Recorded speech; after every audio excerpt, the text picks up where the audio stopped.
The daily code snippet. Sometimes it is important to make it clear to the viewer that the content on the web page has changed. The insert and delete elements are used to show content that has been inserted and deleted. The S element is to note if content is no longer accurate or relevant. By default, inserted content will be underlined, while deleted and content that is no longer accurate will be shown with a strike through.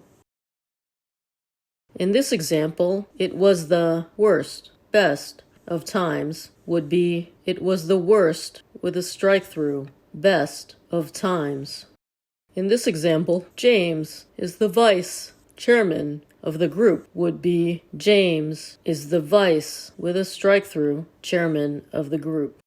Presented by Designers Learn Code.